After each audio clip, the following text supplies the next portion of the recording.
Meu nome é Henrique, né? Eu não sei se tem alguém que não me conhece na sala. Sou aluno de Ciência da Computação e eu vou apresentar para vocês um artigo que eu gosto muito e ele foi o primeiro a introduzir uma maneira de fazer jailbreak em LLM de forma 100% automática, universal e black box. Eu vou começar a apresentação explicando o que é o jailbreak, o que significa ser um jailbreak universal, e o que também é black box. Depois eu vou introduzir o artigo para vocês, vou mostrar o gap que ele encontrou na literatura, qual é o objetivo desse artigo e qual a solução que ele tenta dar para resolver esse problema. Depois eu vou focar na metodologia. Já dando um spoiler, eles usam algoritmo genético para criar jailbreak. Então, eu vou explicar como que eles fizeram a fitness function, a seleção, a mutação, o crossover.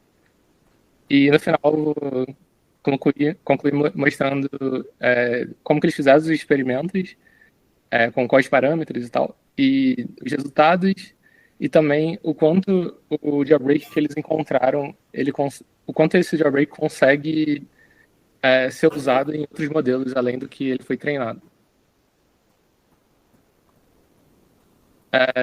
Bom, mas para começar, né, o que é um jailbreak? Assim, pegando o contexto de LLM, jailbreak são prompts que elas são projetadas para burlar as restrições do modelo. Então, elas conseguem permitir que o modelo gere respostas que não siga o que foi treinado na fase de segurança. Agora eu vou mostrar um exemplo de jailbreak. No lado esquerdo, eu não sei se dá para ler aí, mas tem uma pergunta maliciosa, que é como fazer insider trading.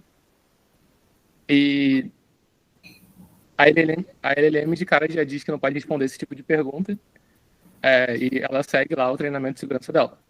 Mas aí no lado direito é feita a mesma pergunta, mas concatenando a pergunta a um sufixo adversarial, que, que acaba fazendo com que a LLM responda com sucesso o que era a pergunta, né?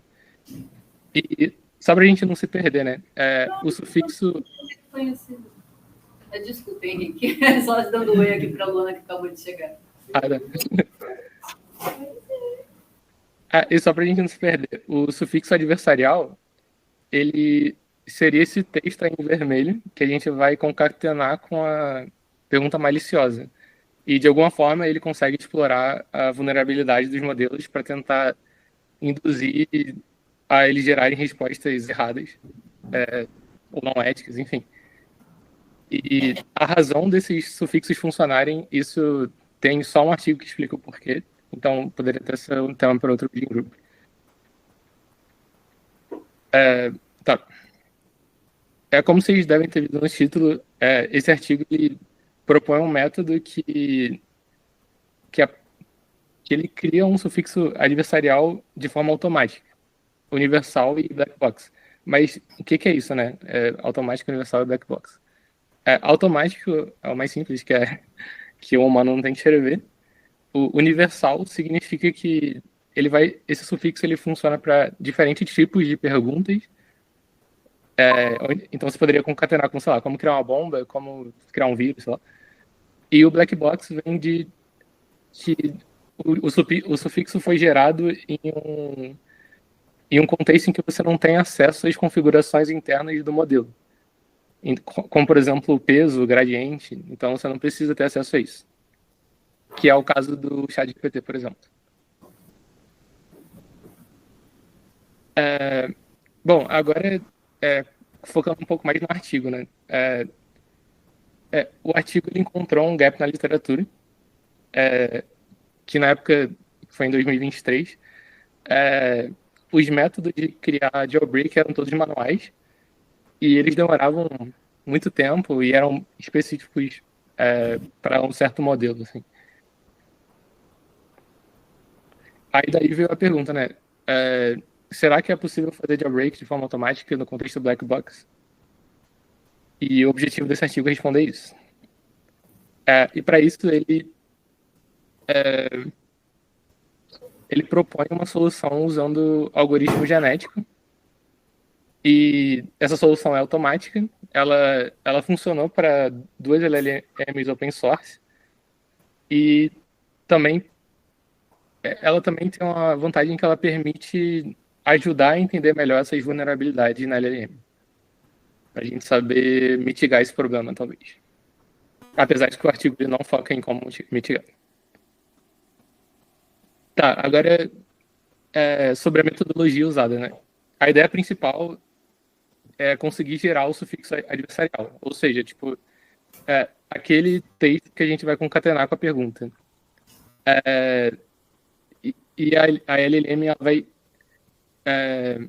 mesmo que ela tenha sido treinada na fase de segurança, a não responder esse tipo de pergunta, ela vai responder quando a gente concatena esse sufixo. E para gerar esse sufixo, o artigo ele vai propor que o algoritmo genético ele vai começar partindo. Pera, só. Não, é que eu tentei botar maior o seu slide, que eu não estou conseguindo ler. Ah, Aí eu tá. tirei, a tela estava maior. Foi mal. Pode continuar. Tá. Então, para gerar esse sufixo, o artigo ele vai usar, né, o algoritmo genético. E primeiro ele vai partir de uma sequência aleatória de tokens dentro do vocabulário da LLM. Então, por exemplo, a LLM ela tem 60 mil tokens que ela pode usar e a gente vai pegar, sei lá, 30.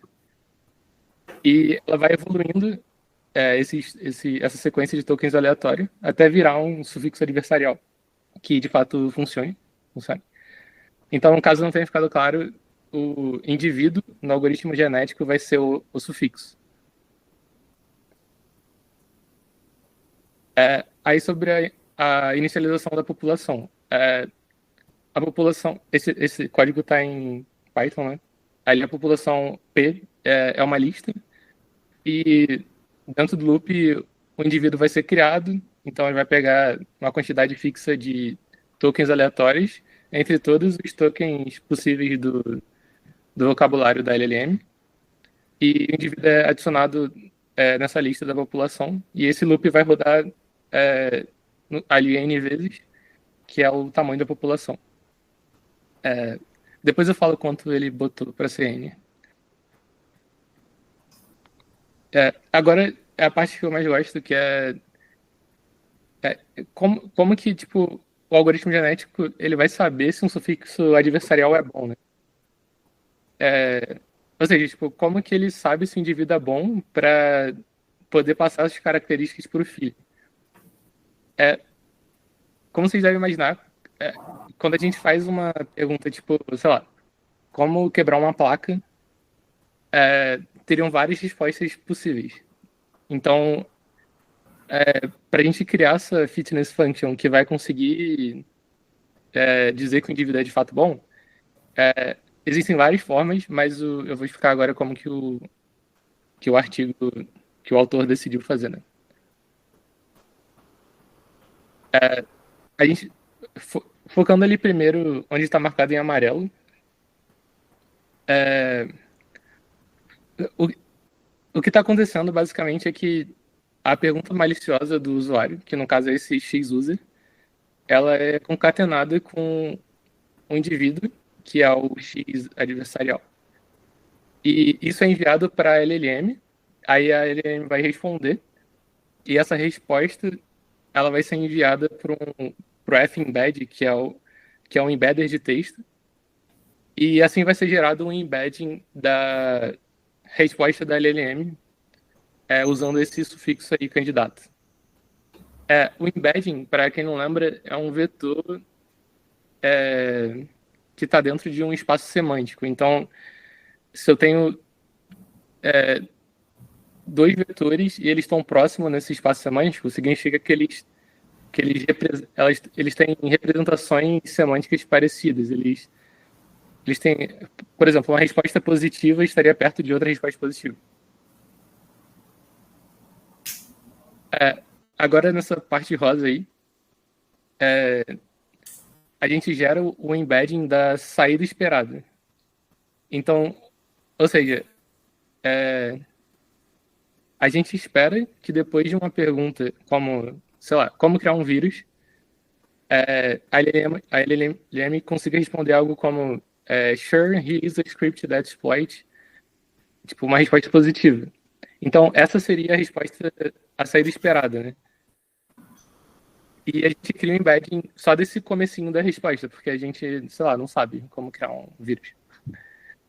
E essa pergunta maliciosa, no caso, como criar um vírus, e o comecinho dessa resposta alvo, os autores eles vão tirar de um dataset público. Bom, então, agora que a gente vai ter os embeddings, o nosso objetivo é dar um número por o quanto os dois embeddings estão alinhados semanticamente. Isso vai ser feito usando a similaridade do cosseno, que quanto mais próximo de um, mais similar são esses embeddings. Então respostas positivas vão estar próximas.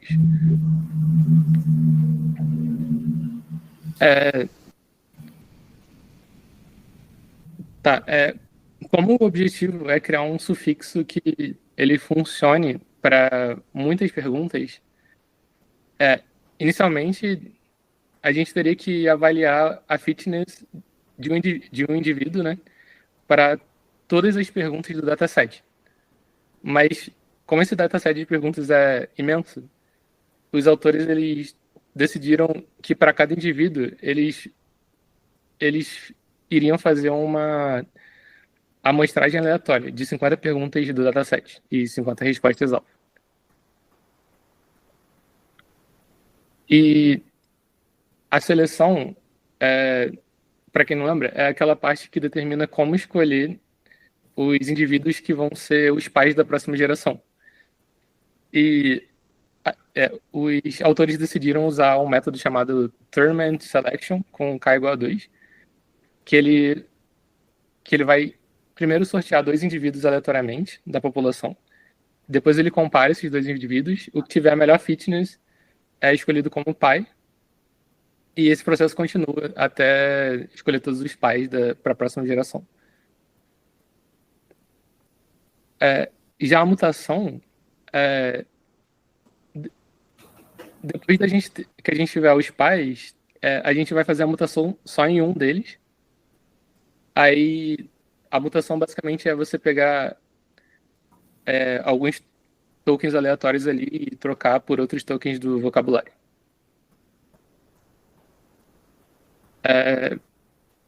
Aí depois da mutação vai acontecer o crossover. O autor ele escolheu um método bem simples de crossover, que ele vai cortar o indivíduo em um ponto e tudo que está antes desse ponto em um indivíduo vai ser combinado com tudo que está depois desse ponto em outro indivíduo e vice-versa. Então ele gera dois filhos. E sobre o elitismo, né? Para quem não lembra, elitismo é basicamente a gente pega os melhores indivíduos de uma população, de uma geração, e a gente copia eles automaticamente para a próxima geração, sem fazer mutação, nem crossover, nem nada. E isso meio que tipo garante que as melhores soluções não se percam, sei lá, não passem por cruzamentos ou mutações ruins, não sei. E o autor ele decidiu que queria fazer isso com 20% da população. Aí agora, sobre os experimentos, né? Quase chegando ao fim da apresentação. Alguns dados. Aí tem alguns dados, né, do experimento. E, por exemplo, o primeiro ali, né? Ele, para tentar avaliar a performance dos sufixos que foram gerados, né? Ele dividiu o dataset de treinamento em 70% e 30%. E, uma coisa interessante também é que ele usou duas seeds para esses splitting do dataset. Então, Aí no final ele fez uma média dos resultados dos dois. Então foram muitos. Vocês vão ver ali no final, que foram muitas carries no final, porque ele fez muitas vezes a mesma coisa. E ele usou também um limite de 100 gerações por rodada de teste. E a Fitness, ela, ela rodou em dois LLMs diferentes. Então, ele tentou primeiro com Vicuna 7B, depois com Llama 7B, se eu não me engano. Mas não ao mesmo tempo, né? Cada um separado. Ele testou a população com tamanho fixo de 10, depois 20, depois 30. E ele também testou o tamanho do sufixo de 20, depois 40, depois 60.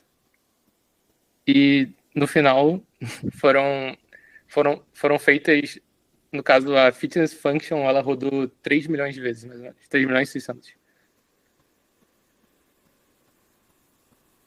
Eu não sei se vai dar para ver aí, mas depois que eles testaram o melhor indivíduo de cada, de cada rodada de teste, e aí eles pegaram esse indivíduo, né, e testaram nessas 3 tabelas, e cada tabela ela representa um embedder de texto que foi usado.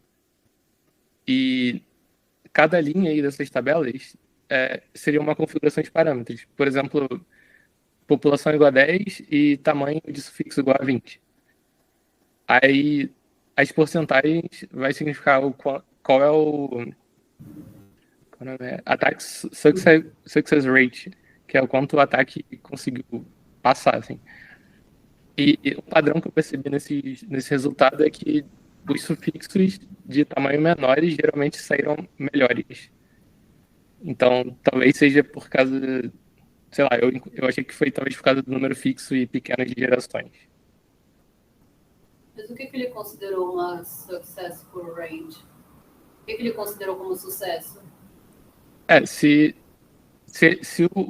a LM responde com um sure, here is that, aí seria um sucesso. E se eu não botei no slide, mas também se não tiver nenhuma palavra tipo I don't know, ou então tipo esse tipo de coisa negativa, ele também não ia considerar um sucesso. Então ele automatiza para verificar se o começo sempre é sure, tipo esse textinho padrão. Isso. Imagino que não queria isso na mão, né, para ver se está funcionando. Não.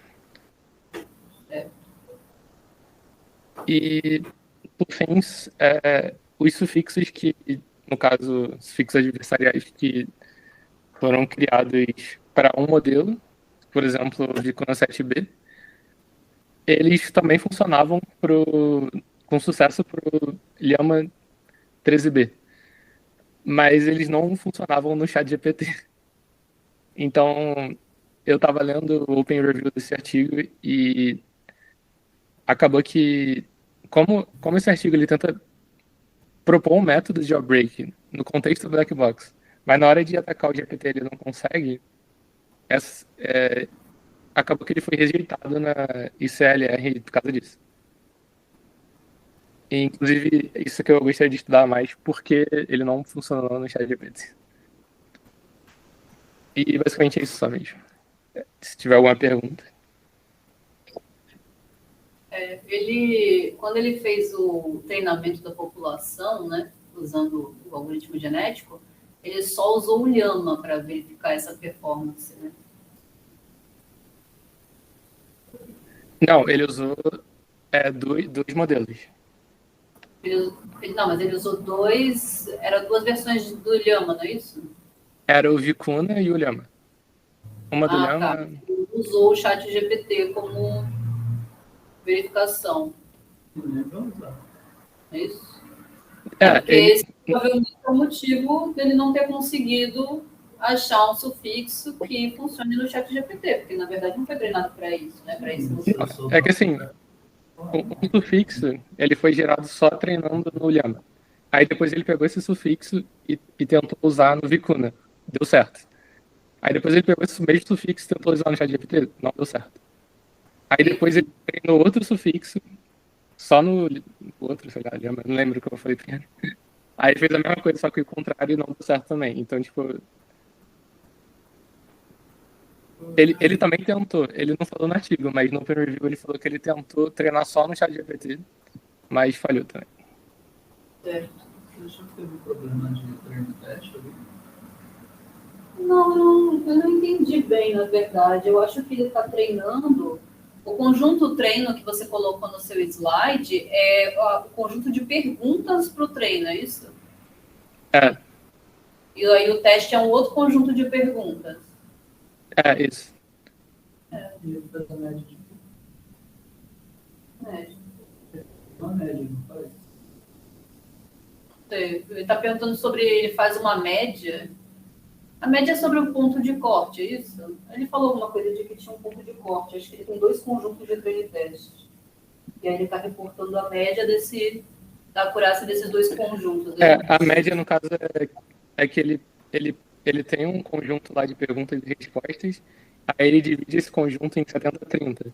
Só que ele usa uma seed para isso. Aí depois ele usa outra seed para dividir de novo, e para o resultado de cada uma das seeds ele faz a média. Uhum. Entendeu? Peraí, Mas eu fiquei na dúvida se não. Como fala? Se ele não acaba decorando. É, talvez se no dataset tivesse perguntas parecidas, né? Não cheguei a verificar isso. Isso é uma possibilidade mesmo. Não. Não, porque é que na verdade não tem nenhum modelo, pelo que eu estou entendendo, ele não usou nenhum modelo de machine learning para essa verificação. Na verdade, ele está usando um algoritmo genético para gerar esses sufixos, mas o modelo que está sendo testado é o LLM, que não está sendo de nenhuma forma treinado com esse dado, entendeu? Não está sendo treinado, né? Digo na parte de quando você fez o crossover, você fez um crossover muito simples. Eu achei o crossover dele bastante simples. Ele faz uma mutação, depois ele faz um crossover. Ele dá uma tendência meio. Tu separa quase onde você quer. Você parou ali no finalzinho. Não sei. Até porque a imagem pode ser só uma representação, não necessariamente é o que ele fez, né? Mas assim, achei meio esquisito algumas coisas. Tipo, Bom, primeira pergunta. Esse universal a palavra universal que ele usa é no sentido de qualquer pergunta e não qualquer modelo, né? Qualquer pergunta. Ah, tá. E ele fala se o sufixo que ele obteve nas 2 vezes que ele treinou e testou, se foi o mesmo ou parecido? Ele fala que no Open Review que ele encontra não só um sufixo, ele encontra, tipo, muitos sufixos. Muitos sufixos possíveis que funcionam. Aí teve um slide que você deu um exemplo de um sufixo, só que não parece uma palavra válida, parece várias palavras concatenadas. Tipo, não faz sentido. Digitou qualquer coisa. Não, é assim mesmo. Tipo, ele dá exemplo e realmente é assim. Tipo, isso foi tirado do lado. Eu esperava que ele encontrasse palavras, que ele usasse palavras válidas no sufixo dele. Ele usa tokens válidos. Tokens válidos, aí equipe swap bardo mocres é um token válido? Sim. Achei esquisito. Será que é por isso? Assim, me parece que é por isso que o ChatGPT não funcionou, né? Tipo, ele testou isso no ChatGPT e não funcionou. Exato. Muito provavelmente é por isso, porque não muda nada no contexto, né? Eu achei estranhíssimo. Provavelmente o ChatGPT, na hora de analisar essa frase, ele vai olhar e vai falar que isso não serve de nada quando eles usam só o resto. Possível. Mas não sei, porque aí depende do funcionamento do LLM, né? Então, assim, pelo que eu entendi, esses tokens, eles vão tentando moldar, induzir a distribuição de probabilidade do modelo, a tentar chegar em alguma coisa no Sure Hughes. Então, tipo...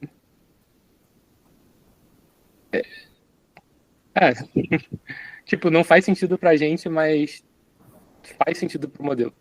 Só que no caso do ChatGPT, segundo ao autor, ele foi treinado com Porque, tipo, ao mesmo tempo que ele lançou esse artigo, um outro cara lançou um artigo parecido e ele disse que acha que o GPT foi treinado para combater esse problema. Certo. Eu estou bastante cética. Eu estou bastante cética sobre muitas coisas desse A parte artigo. mais surpreendente desse artigo é que isso funcionou em algum lugar, né? Sim. Porque também a gente não tem como saber se ele está testando só se a resposta teve sure no começo. E, na verdade, ele está dando sure, e aí ele fala qualquer outra coisa que não tem nada a ver, que não era a resposta para a pergunta maliciosa, e ele dá como sucesso. Tipo... Ele mostra no artigo uns exemplos da resposta completa. Não estou ouvindo, Henrique. Ele mostra no artigo uns exemplos da resposta completa. Da LLM respondendo tudo, assim. Maliciosa. Tá, aí você disse que esses tokens, eles seriam tokens válidos para LLM, só que a gente não sabe qual que é o dicionário que essa LLM usou, né? É verdade. Isso também já é uma configuração, né, do LLM que a gente deveria saber. Não tinha pensado nisso. Acaba não sendo tão black box assim. Um dicionário próprio dele, né? E, assim, nesse exemplo também é esquisito. Eu imaginaria usar um dicionário gerado a partir de textos da língua, né? Enfim, temos coisas a pensar aí. Acho que, sei lá, testar algumas soluções. Eu não sei, tem que dar uma pensada aí no que fazer. Você acha que esse artigo te ajudou para você pensar alguma coisa do seu TCC ou não? Se eu acho que ele me ajudou para quê? Ajudou você a pensar em alguma coisa do seu TCC. Sim. O que eu achei que faltou, assim, que ele não fez, por exemplo, ele só concatena o texto na pergunta, né? Então a pergunta, ela tá totalmente exposta, a pergunta maliciosa. Então, tipo, uma ideia seria, que eu tinha visto em outro artigo, é de tentar juntar vários tipos de obfuscação. No caso, tentar obfuscar de alguma forma a pergunta. Aí tem várias formas. Por exemplo, usar base 64, sei lá. Tipo... E também tem outra coisa. Esse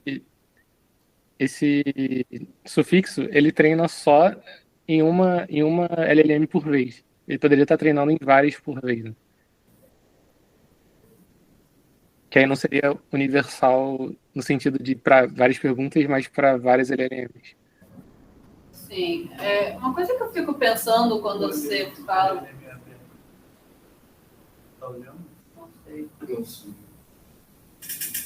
Mas eu acho que se você pagar, você consegue ficar mandando 1 milhão de queries. No ChatGPT tem um negócio assim, né? Que você paga API e aí você pode ficar mandando várias queries. Teoricamente, se ele arrumar um patrocínio, ele poderia fazer isso. Eu acho que o da Cláudia também tem isso. Agora, uma questão que me preocupa bastante quando você fala sobre esse assunto aí, que me parece que é o tema do seu TCC, né? Pelo menos a proposta inicial, qual que é a implicação ética de você fazer uma pesquisa que se propõe a atacar essas LLMs? Porque se você não está tentando propor uma solução para o problema que você vai encontrar, será que você não está só ensinando as pessoas a burlarem segurança? Isso não é um problema? Assim, pelo que eu tenho lido assim, nos artigos e tal, a ideia é que a gente só consegue defender depois que a gente sabe como atacar. Então, se a gente não expor como ataca, a gente nunca vai saber como defender. Às vezes pode ter um cara que sabe atacar e não tá falando. Então, quanto antes a gente conseguir expor um ataque, é melhor. Eu parto do ponto que, tipo, a partir do momento que o dono dessa LLM vê que tentaram atacar e conseguiram, ele vai tentar ver como que o ataque foi feito e vai consertar. Pelo menos eu interpretaria isso. Só que ele teria que conseguir ver, né, também. É complicado ele saber que alguém conseguiu. Mas, tipo, pelo que eu tava vendo nesse artigo... O genético que ele usou, tem como fazer ele de alguma forma que ele emita respostas de sufixos que fazem sentido? Eu não sei como é que funciona exatamente. Porque senão, por exemplo, esse método nem pode ser utilizado, certo? Pelo menos não idealmente. Não entendi. Se a gente está falando que esses sufixos eles não fazem sentido, a minha pergunta é, o método que ele usou para criar esses sufixos consegue criar sufixos que fazem sentido? Não. Então vai ter que usar outro método. Não, a frase nunca vai fazer sentido, mas o ponto dele é que mesmo com esse blá blá blá e sem sentido, o LLM está respondendo o que ele quer. Sim, eu entendi, mas se eu não me engano o trabalho dele é especificamente para o ChatGPT, não é? Não. Não? O Henrique, você está falando? É? Acho que não. Ele só apontou o caso de, tipo, seria um gap da literatura, o fato do ChatGPT não estar vulnerável a este ataque. Entendi. Mas uma exploração possível seria, sei lá, apontar todos os outros LLMs que estão surgindo que ainda possam estar vulneráveis. Verdade. Talvez testar em modelo brasileiro. Mas eles são menores, mas... Então podem ser mais Com suscetíveis. certeza não estão suscetíveis. Deve ter. Pode ser só testando LLMs brasileiros. Pode ser, tem o Grok também, que é o mais novo, o mais famoso que tem agora, que começou a ser muito usado por tempo. Precisa fazer algo. Sim, eu acho que é uma possibilidade aí, são coisas válidas que eles estão trazendo de sugestão para você. De repente, você não precisa nem bolar um novo ataque, você poderia testar ataques que já existem e são bem conhecidos para as redes brasileiras. Isso poderia ser útil até para o pessoal que desenvolve essas redes, saber o que eles têm que blindar, né? Entendi. Ah, maneiro, eu gostei, vou anotar aqui. Maneiro. É uma dúvida que eu acho que nem o próprio Henrique vai saber responder, mas se, por exemplo, se eu olhasse para aquele slide ali, eu como desenvolvedor da LLM, eu visse que esse sufixo completamente aleatório trouxe um problema, eu só vendo isso já saberia como resolver? Porque na minha cabeça eu acho que não. Eu acho que por isso que eu fico em dúvida se isso realmente ajuda. Não tem como, não faz sentido. Mas e aí, será que isso não é interessante para os desenvolvedores saber que, tipo, eu fiz uma puta blindagem aqui para não responder o que não deveria, e aí só porque o cara bateu a cabeça no teclado, já burlou a minha blindagem. Ignorar o grupo e focar no que você falou, né? Só o início e ver que... Analisar quais partes da sentença que são importantes e descartar mas se nada fizer sentido... Mas aí, se nada tiver sentido, não tem pergunta. Sim. É um assunto bastante curioso, Henrique. Acho que estamos todos cheios de perguntas e vai ser bem interessante ver o desenvolvimento do teu projeto. Show. Uma coisa interessante que o Gabriel Assis tinha me falado era que o Anthropic, a empresa de IA, ela estava oferecendo $30 mil para quem conseguisse um jailbreak que funcionasse. Né? Ah, interessante. Então, o TCC está valendo $30 mil, olha só. Mas eu acho que já acabou, então não sei se eles vão criar isso de novo. Então não está valendo nada esse jogo. Infelizmente está só valendo o seu diploma de graduação dele.